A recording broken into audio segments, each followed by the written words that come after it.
with Suleiman, mathematics for grade 10, 11, and 12. And in this particular video, I'm going to focus on a grade 12.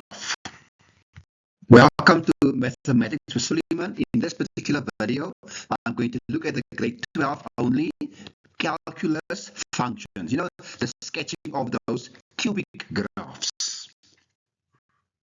Video, I'm going to look at grade 12 only calculus functions.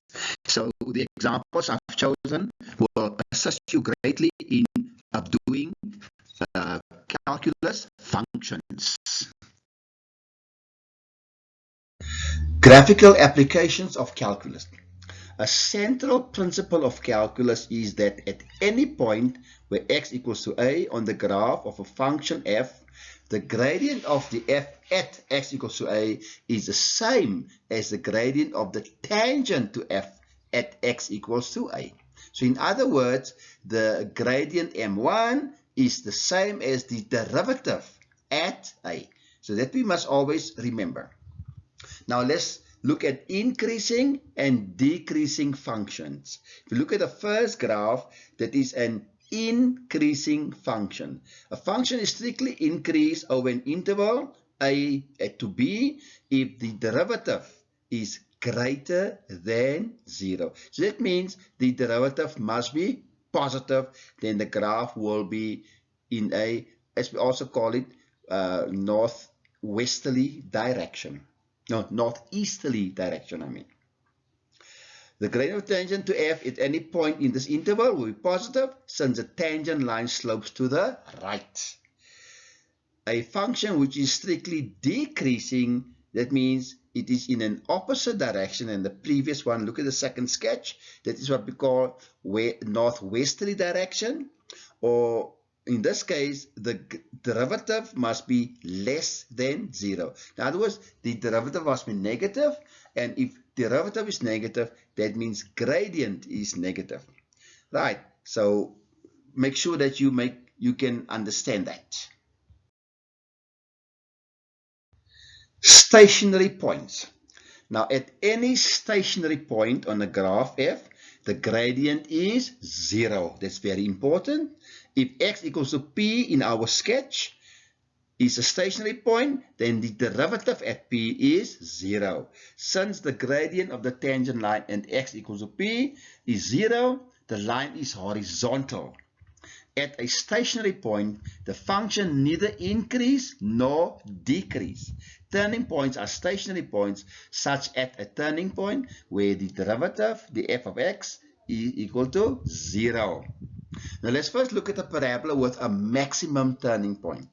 Now if x is a, there is a maximum turning point. For all values of x less than a, the graph is increasing. That means from the left. So the derivative is then greater than 0.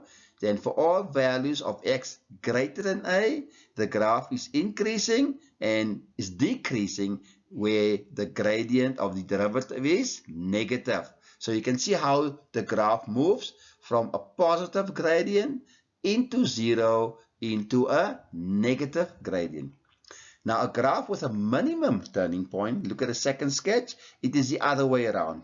You will notice that it moves from a negative gradient through a 0 into a positive gradient. So it's exactly the opposite of a graph with a maximum turning point. Now this is important that you must take note of this behavior. Let's consider the graph of the f of x equals to x squared plus 2x minus 3. And of course, we did recognize it as a quadratic function, not cubic. So A, determine the coordinates of the turning point. B, determine the interval over which f is increasing and decreasing. C, determine the gradient of the tangent of f at the point x equals to negative 4. And D, determine the coordinates of the point on f for which the gradient is equal to 12. Okay, let's look at question A. Determine the coordinates of the turning point. Now, I've got two solutions there. The one on the left-hand side is what you've learned in grade 10 and 11, where you consider the 1 as the A value, the 2 as as the b value, and of course c as the -3. Then you use the given formula, x equals to -b over 2a. You should remember this from grade 10 and 11, where b is then 2 over 2 times 1, which is then x is a -1. So the x value of the turning point is -1. Then you substitute that -1 into the original equation to get a corresponding y value. So therefore -1 squared plus 2 times -1 minus 3 will give you then a -4. So therefore the turning point according to grade 10 and 11 methods is -1 and -4. However, in grade 12 we also make use of calculus.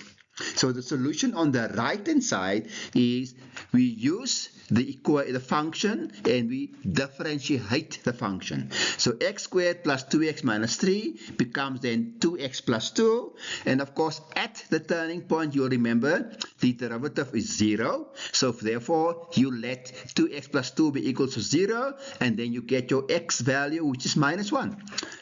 And then to get a corresponding value, you again just substitute that -1 into the original equation, same like the previous example, and then you get your turning point -1 and -4. So the only difference between the two methods is the method on the left hand side, you use -b over 2a. On the right hand side, you use derivatives. Right, to answer question B, determine the interval over which f is increasing and decreasing. Now, if you look at the drawing, remember we're dealing with interval, that means it's on the x-axis. So for decreasing interval, it will have to run from that -1 to the left, which is in the red arrow. And there's two ways to write down the answer. You can either say round brackets, -infinity, and of course from -1. And of course we use round brackets because we're excluding -infinity and we exclude -1. Or you can just say x less than -1.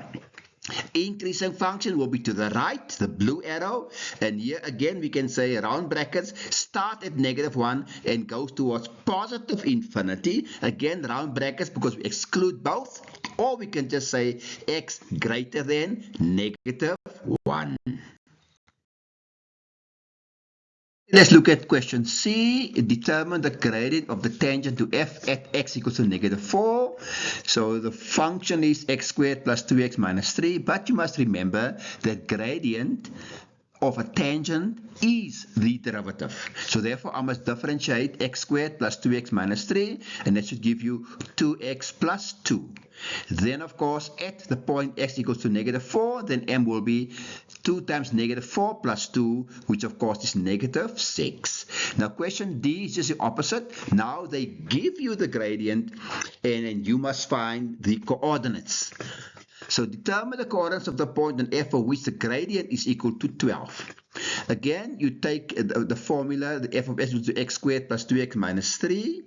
Differentiate, of course, yet again, because remember we're dealing with gradient. So m is then 12 equals to the derivative, which is 2x plus 2.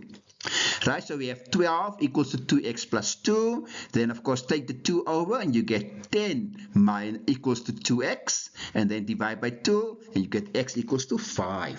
To get the y value, put the 5 into the original equation. So it's 5 squared plus 2 times 5 minus 3, which is 32. So therefore, the coordinates is then 2 and 32. Thank you for watching Mathematics with Suleiman. Please don't forget to share, like, and subscribe.